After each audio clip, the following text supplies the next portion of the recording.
প্রিয় দর্শক, আসসালামু আলাইকুম। সহিহ তিরমিজির পঞ্চম খণ্ড হাদিস নাম্বার 3012 বাংলা অনুবাদ। আব্দুল্লাহ ইবনে মাসউদ রাদিয়াল্লাহু তাআলা আনহু হতে বর্ণিত আছে যে নবী সাল্লাল্লাহু আলাইহি সাল্লাম বলেন, যে লোক তার ও সম্পদের যাকাত প্রদান করে না, আল্লাহ তাআলা কিয়ামতের দিন তার মালকে তার ও গাড়ের বিষধর অজগর সাপের রূপে স্থাপন করবেন। তারপর তিনি এই কথার ও সত্যতা প্রমাণ আল্লাহ তাআলা ও কিতাবে এ আয়াত আমাদের শুনান। আয়াতের অনুবাদ: তাদের ও আল্লাহ তাআলা নিজ অনুগ্রহে যা ও দান করেছেন তাতে যারা ও কৃপণতা করে তারা ও যেন তা মনে না করে যে এটা তাদের পক্ষে কল্যাণকর, না, এটা ও তাদের পক্ষে অবশ্যই অকল্যাণকর। যাতে তারা ও কৃপণতা করে কিয়ামতের দিন, তাই তাদের ও গলার বেড়ি হইবে। আসমান জমিনের স্ব-অধিকারী একমাত্র আল্লাহ তাআলার জন্য তোমরা যা ও করো, আল্লাহ তাআলা তা ও বিশেষভাবে অবহিত। সূরা আল ইমরান 180 নম্বর আয়াত। বর্ণনাকারী কখনো বলেন, রাসূল সাল্লাল্লাহু আলাইহি সাল্লামের সমর্থনে এই আয়াতের অংশ পাঠ করেন। অনুবাদ: যাতে কৃপণতা করে কিয়ামতের দিন তা ও তাদের গলায় বেড়ি হইবে।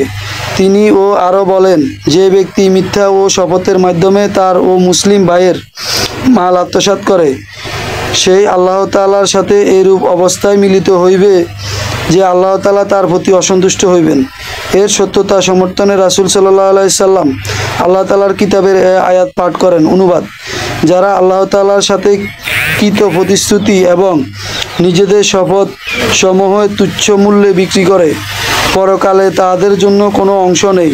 কিয়ামতের দিন আল্লাহ তাআলা না তাদের সাথে ও কথা বলবেন, না তাদের প্রতি তাকাবেন, আর না তাদের পবিত্র করবেন।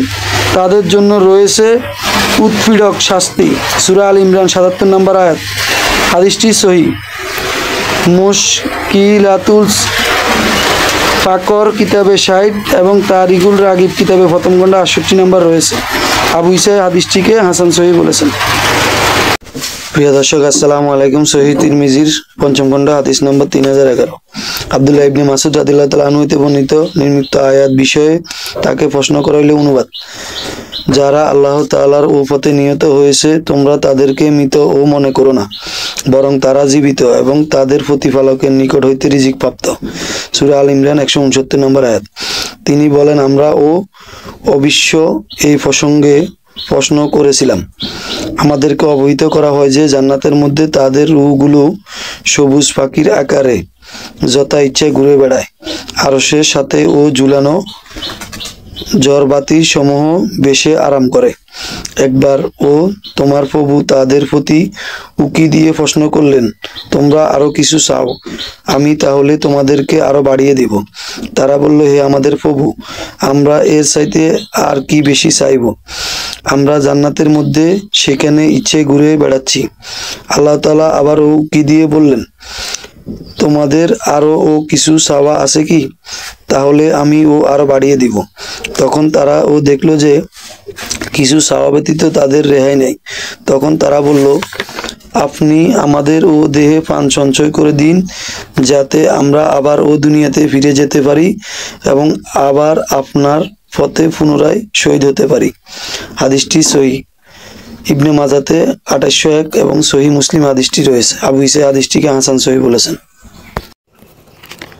প্রিয় দর্শক, আসসালামু আলাইকুম। সহিহ তিরমিজির পঞ্চম খণ্ড হাদিস নাম্বার 3014 বাংলা অনুবাদ। হুমায়দ ইবনে আব্দুর রহমান ইবনে আউফ রহমতুল্লাহ আলাইহি হইতে বর্ণিত, তিনি বলেন, মারওয়ান ইবনে হাকাম তার ও দ্বার রক্ষীকে বললেন, হে আবু রাফি, ইবনে আব্বাস রাদিয়াল্লাহু তাআলা আনহুর নিকট যাও এবং তাকে বলো যে লোক তার ও প্রাপ্তির জন্য খুশি হয় এবং ও কোনো কাজ না করেও তার জন্য প্রশংসা কুড়াতে চায়, সেই ও শাস্তিযোগ্য হইলে তো আমরা ও সকলে শাস্তিযোগ্য হইব। ইবনে আব্বাস রাদিয়াল্লাহু তাআলা আনহু বলেন, এই আয়াতের সাথে ও তোমাদের কি সম্পর্ক? এই আয়াত তো ও কিতাবদারীদের প্রসঙ্গ অবতীর্ণ হয়েছে। অতঃপর ইবনে আব্বাস রাদিয়াল্লাহু তাআলা আনহু তেলাওয়াত করে বলেন, অনুবাদ: যাদেরকে কিতাব ও দেওয়া হয়েছিল আল্লাহ তাআলা তাদের নিকট হইতে প্রতিশ্রুতি নিয়েছেন, তোমরা তা ও মানুষের নিকট স্পষ্টভাবে প্রকাশ করবে এবং তা ও গোপন করবে না। তারপরও তোমরা তা ও অনুগ্রহ করে এবং তুচ্ছ মূল্যে তা বিক্রি করে। সুতরাং তারা যা ও ক্রয় করে তা কত নিকৃষ্ট। সূরা আল ইমরান 187 নম্বর আয়াত। তিনি আরও তেলাওয়াত করেন, তুমি কখনো এইরূপ ধারণা করো না যে যেসব লোক স্বয়ং যা ও করেছে তাতে আনন্দ প্রকাশ করে এবং স্বয়ং যা করেনি এমন কাজের প্রশংসা ভূষিত হইতে ভালোবাসে, তারা ও শাস্তি হইতে মুক্তি পাইবে, বরং ও তাদের জন্য রয়েছে মর্মান্ত শাস্তি। সূরা আল ইমরান 188 নম্বর আয়াত। ইবনে আব্বাস রাদিয়াল্লাহু তাআলা আনহু বলেন, রাসূল সাল্লাল্লাহু আলাইহি সাল্লাম তাদের ও আহলে কিতাবের নিকট এই বিষয় ও জানতে চাইলে তারা ও গোপন করে তার বিপরীত তত্ত্ব তাকে অবহিত করে চলে যায়। তারা তাকে এই ধারণা দেয় যে তিনি যে বিষয় ও তাদের নিকট জানতে চেয়েছেন তারা তা ও তাকে জানিয়েছেন। বিনিময় তারা তার ও নিকট হইতে প্রশংসা কামাই করে এবং তাদের কিতাব হইতে তথ্য প্রদানের বিষয়টি ও তাদের নিকট রাসূল সাল্লাল্লাহু আলাইহি সাল্লাম জানতে চাওয়ার বিষয়টি সত্যকে গোপন করে তারা আনন্দ বোধ করে। হাদিসটি সহিহ, বুখারীতে 4568 এবং মুসলিমে হাদিসটি রয়েছে। আহলে কিতাব হচ্ছে বনি ইসরাইল অথবা ঈসা আলাইহিস সালামের অনুসারীগণ। তারা ইনজিল কিতাব থেকে যেসব বিষয় রাসূল জানতে চাইতেন তারা সেগুলো মিথ্যে বানোয়াট বলতেন এবং রাসূলকে বানোয়াট বলার পরে তারা চলে যাওয়ার পরে আনন্দ পাইতেন।